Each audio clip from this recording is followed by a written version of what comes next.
नमस्कार दोस्तों। Exam back to back में आपका हार्दिक स्वागत है। आज मैं इतिहास के 40 क्वेश्चन लेकर आया हूँ जो सभी एग्ज़ामों के लिए बहुत ही महत्वपूर्ण है। इस मैं इतिहास के कई सेट बनाऊंगा इन क्वेश्चनों के, और इसमें से पहला सेट में मैंने 40 क्वेश्चन रखे हैं। 40-40, 40-20, 40-20, इसी तरह मैं क्वेश्चन आगे रखता रहूँगा, इसलिए इनको छोड़िएगा नहीं। ये सभी एग्ज़ाम के लिए बहुत ही महत्वपूर्ण है। आइए स्टार्ट करते हैं। सिंधु घाटी सभ्यता के शहरों की गलियाँ थीं चौड़ी और सीधी। हड़प्पा और मोहनजोदड़ो के खंडहर निम्नलिखित में से किस नदी के तट पर पाए गए? रावी और सिंधु नदी। सिंधु घाटी सभ्यता की लिपि कौन सी है? अज्ञात।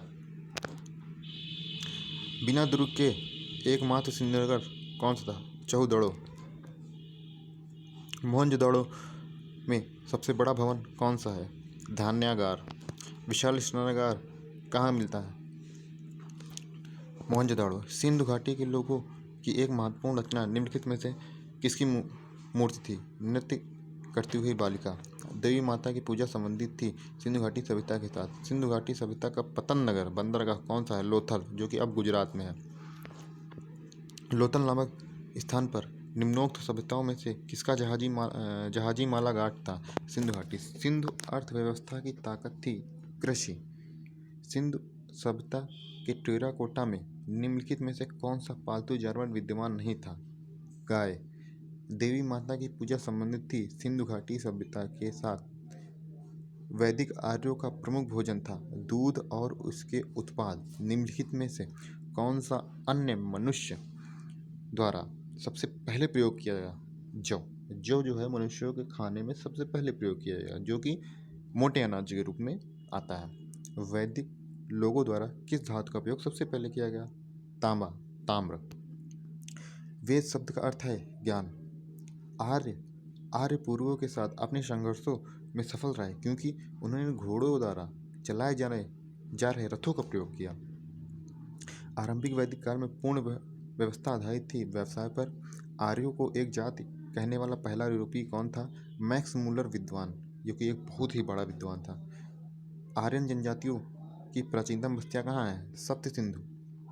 निम्नलिखित में से कौन सी जनजाति सभा सामान्य रूप से जनजातीय सरदार के चुनाव में शामिल होती है? सीमित एवं सभा। वैदिक युग में राजा अपनी जनता से जो कर वसूल करते थे उसे क्या कहते हैं? बलि। प्रसिद्ध गायत्री यंत्र कहाँ से लिया गया है? ऋग्वेद से। भारतीय प्रतीक पर उत्कीर्ण सत्य में जयते लिया गया है मुंडको उपनिषद से।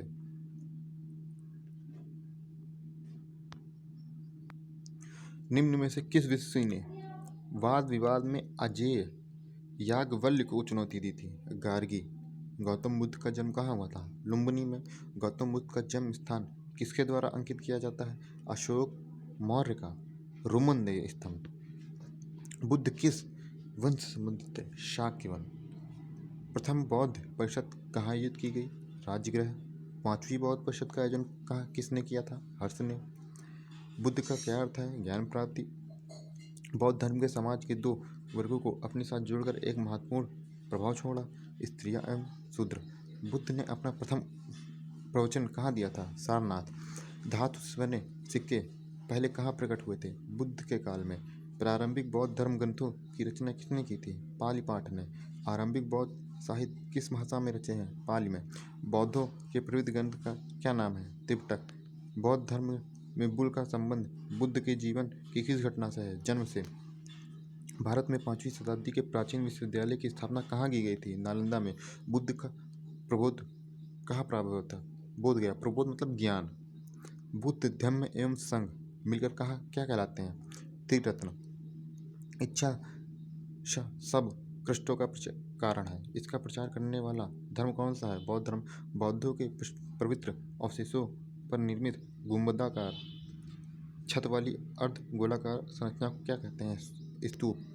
बुद्ध की मृत्यु किस वर्ष हुई? 1883 ईसा पूर्व। भारतीय इतिहास के निम्नलिखित युग में से किसके दौरान क्षत्रिय एक विशेष पहचान रखते थे? बुद्ध के युग से। महावीर कौन थे? 24वें तीर्थंकर। पहले तीर्थंकर ऋषभदेव। भारत के जैन धर्म का संस्थापक कौन था? महावीर। वर्तमान महावीर ने परिनिर्वाण कहाँ प्राप्त किया? पावापुरी में। जैन साहित्य को क्या कहते हैं? अंग।